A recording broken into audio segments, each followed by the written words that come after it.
नमस्कार, एक बार फिर से आप सभी का स्वागत है DS4 न्यूज़ में। यूपी के बहराइच के अंदर जो हिंसा देखने को मिला है, लगातार अभी भी वही खबरें चल रही हैं। वो पूरी वीडियो वायरल हुई, जिस तरीके से झंडा लहराया जाता है, उतारा जाता है, इसको कैसे देख पा रहे हैं आप?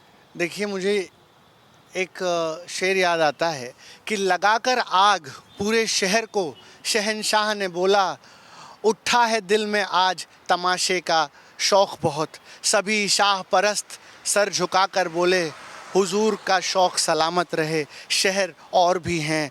आज जिस तरीके से पूरे देश में एक धार्मिक उन्माद का माहौल बनाया जा रहा है, जिस तरीके से सांप्रदायिकता को जो है स्पॉन्सर करके उसको प्रोपेगेंडा बना करके पूरे देश में आगजनी और हिंसा का तांडव रचा जा रहा है, इससे बड़े शर्म, दुख, पीड़ा की बात इस पूरे देश के लिए नहीं हो सकती है। और आप कह रहे हैं उत्तर प्रदेश, अरे उत्तर प्रदेश तो अभी आप देखते जाइए।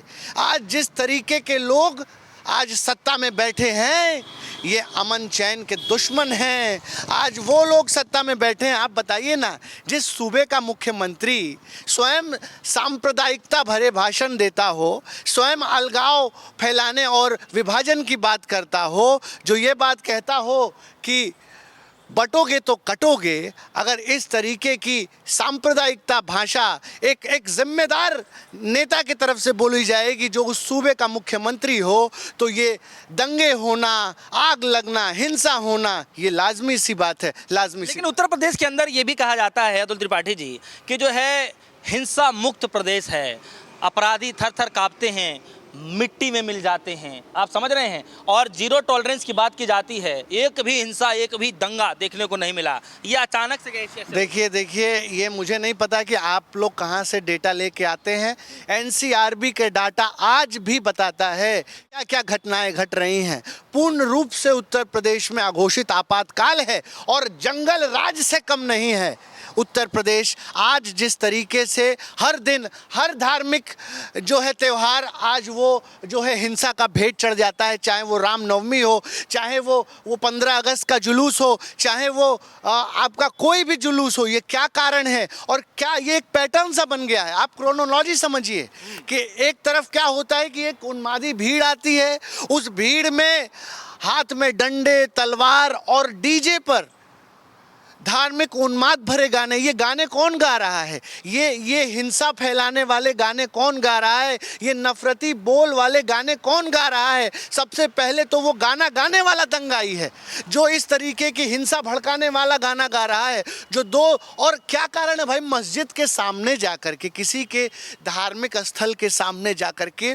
उसको आप उकसाएंगे, उसके मुंह में उंगली डालेंगे, उसके घर पर चढ़ के उसके। आप मुझे एक बात बताइए, मैं भी हिंदू, आप भी हिंदू हो, आप एक बात बताओ, आपके घर पर अगर आपके आंगन में कोई भगवा झंडा लहरा रहा हो और उसको कोई व्यक्ति आपके घर में घुस के उस भगवे झंडे को फाड़ दे, तो आपके अंदर क्या भावना पैदा होगी? आप मुझे बताइए। आप समझिए इस बात को। समस्या ये नहीं है कि आग कैसे लगी, समस्या ये है कि पागल के हाथ में माचिस किसने थमाया। कौन वो लोग हैं जो इस हिंसा से जिनको लाभ होगा? कौन से लोग हैं जो हिंदू मुस्लिम का दंगा करा करके अपनी राजनीतिक रोटियां सेकेंगी? क्या मुझे दर्द नहीं है गोपाल मिश्रा के मारे जाने का? उसके परिवार के साथ मेरी संवेदना है। वो आज उसकी विधवा पत्नी, उसकी माँ आज बिलख रही हैं। इसी तरीके से 5 साल पहले चंदन गुप्ता जो व्यक्ति है, जो 15 अगस्त के जुलूस में मारा गया, आज भी उसका परिवार दर दर घूम रहा है। और जय श्री राम क्या हो गया है? ये तो आपने जय श्री राम के नारे को एक जय घोष, एक धार्मिक उन्माद बनाकर रख दिया है। क्या श्री राम ने कहा है? किस रामायण में श्री राम ने कहा है कि मस्जिद के सामने जाकर के जो है श्री राम करके किसी की मस्जिद जला दो, जय श्री राम करके किसी को लिंच कर दो? क्या श्री राम ने इस बात को कहा है? अरे उल्टा हुआ है। सुनिए, लोग तो मर्यादा पुरुषोत्तम श्री राम की भी मर्यादा को तार तार कर रहे हो। आप हिंदू धर्म को बदनाम कर रहे हो इस तरीके के उन श्री राम का नारा लगाकर लोगों को मार करके। लेकिन अतुल त्रिपाठी जी, आपको ये नहीं लगता कि इस बार थोड़ा केस उल्टा हुआ है? इस बार जो नुकसान हुआ है वो जो है दूसरे समाज के लोगों का हुआ है और जो बता रहे हो, जैसे आपने ही बोला कि जो है आपको भी दुख है उस बात का, तो आपको नहीं लगता है कि जो उसके साथ हुआ है, उनके परिवार वालों के जो साथ हुआ है, वो गलत गलत किया गया है? आपको इस बात नुकसान किसी वर्ग का नहीं हुआ है, आप फिर विभाजनकारी बात कर रहे हैं। नुकसान इस देश का हुआ है। आप उसको गोपाल मिश्रा को हिंदू देख रहे हो और दूसरे पक्ष को मुसलमान देख रहे हो। मैं दोनों पक्ष को हिंदुस्तान देख रहा हूं, भारतीय देख रहा हूं। एक भारतीय मरा है, एक हिंदू नहीं मरा है, एक मुस्लिम नहीं मरा है। और जिनके घर जला दिए गए वो भारतीयों के घर जलाए जा रहे हैं। वो इस देश की संपत्ति को जलाया जा रहा है। सदियां लगती हैं एक आशियां बनाने में, तुम्हें शर्म नहीं आती बस्तियां जलाने में, बुलडोजर चलाने पर? आप बताइए, पूरे जीवन की गाढ़ी कमाई एक आम इंसान की लगती है घर बनाने में। आज बताइए, हिंसा हुई, उसके लिए कानून जिम्मेदार है, उसके लिए प्रदेश की सरकार जिम्मेदार है। आखिर आप बताइए, जब डीजे बैन है तो क्यों इन यात्राओं में डीजे और डंडे और तलवार लहराए जाते हैं? ये this is a complete failure of state government. ये योगी आदित्यनाथ सरकार की नाकामी है और उस नाकामी को छुपाने के लिए आप दौड़ा करके एनकाउंटर कर दोगे। योगी जी ने कहा है कि जो है आदित्यनाथ एक नाकाम मुख्यमंत्री है। योगी आदित्यनाथ को इस्तीफा देना चाहिए, जिम्मेदारी लेनी चाहिए इस पूरी घटना के लिए। और अगर थोड़ी भी शर्म अगर बची है योगी के अंदर तो वो तत्काल इस्तीफा दें, इस्तीफा दें। जवाब में जो है योगी जी ने बोला कि इस पे जो है इंसाफ मिलेगा, जल्द मिलेगा। और देखिए यूपी पुलिस ने किया भी, एनकाउंटर के तौर पे देखिए ना, पैरों में लगे। नहीं, ये इंसाफ इस तरीके से मिलेगा। आज तो ये पैटर्न बन गया है उत्तर प्रदेश पुलिस का। क्या इस देश की जनता नहीं समझ रही है इसके?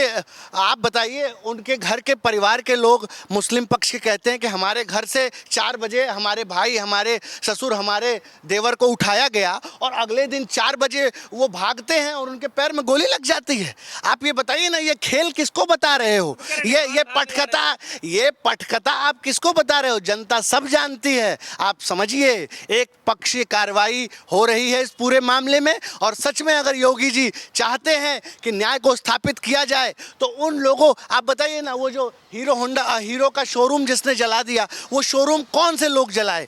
वीडियो है तो उन दंगाइयों के साथ क्यों नहीं कार्रवाई हो रही है? इसके साथ कार्रवाई हो, हम उसके समर्थन में हैं। लेकिन कह रही है ना कि 5 लोगों को जो है और जो है गिरफ्तारी हुई है और आगे भी कार्रवाई चल रही है। आप समझिए कानून तो अपनी प्रक्रिया से अपना करेगा ना। ये गिद्ध हैं, ये लाशों पर राजनीति कर इतनी बड़ी सत्ता के शिखर पर पहुंचे हुए लोग हैं। आप समझिए, ख्वाहिशों की तो कोई इम्तिहान ही न थी। वो ऊंचे ऊंचे मकामों पर बढ़ता गया, लाशों की सीढ़ियां चढ़ता गया। जिसे खुदा कहलाने का शौक था वो मरघट का मसीहा बनता गया। सत्ता के हाथ खून से रंगे हुए हैं। और कौन से वो लोग हैं आप मुझे बताइए ना, जो कहते हैं कि किसी धर्मगुरु के ये यति नरसिम्हा जैसे लोग कहते हैं खुलेआम कि किसी धर्म के प्रॉफिट मोहम्मद को जो है गालियां देते हैं, उनको अपमानित करने का काम करते हैं और उनको पुलिस सुरक्षा मिलती है। एक आखिरी सवाल है मेरा कि इन दिनों जो है लगातार इलेक्ट्रॉनिक मीडिया को लेकर के सवालिया निशान खड़े किए जा रहे हैं कि इस पूरे घटनाक्रम को देखते हुए मीडिया के अंदर कुछ गलत खबरें चलाई गई और जो माहौल पूरे देश के अंदर में बना हुआ है, आपको क्या लगता है कि इसमें अहम भूमिका किसकी रही होगी कि जो एक आम इंसान के अंदर भी जो है कट्टरपना जो है आता दिखाई नहीं, आप समझिए ना, जब भी आप ऐसे धार्मिक उन्माद भरे गाने आप बजाओगे, वो भी डीजे पर बजाओगे, ये एक पैटर्न बन चुका है। चाहे झारखंड की बात हो, चाहे ये बिहार की बात हो, चाहे उत्तर प्रदेश की बात हो, हर जगह वही पैटर्न फॉलो किया जा रहा है। और एक बात आप समझ लीजिए, दंगे होते नहीं हैं, दंगे कराए जाते हैं।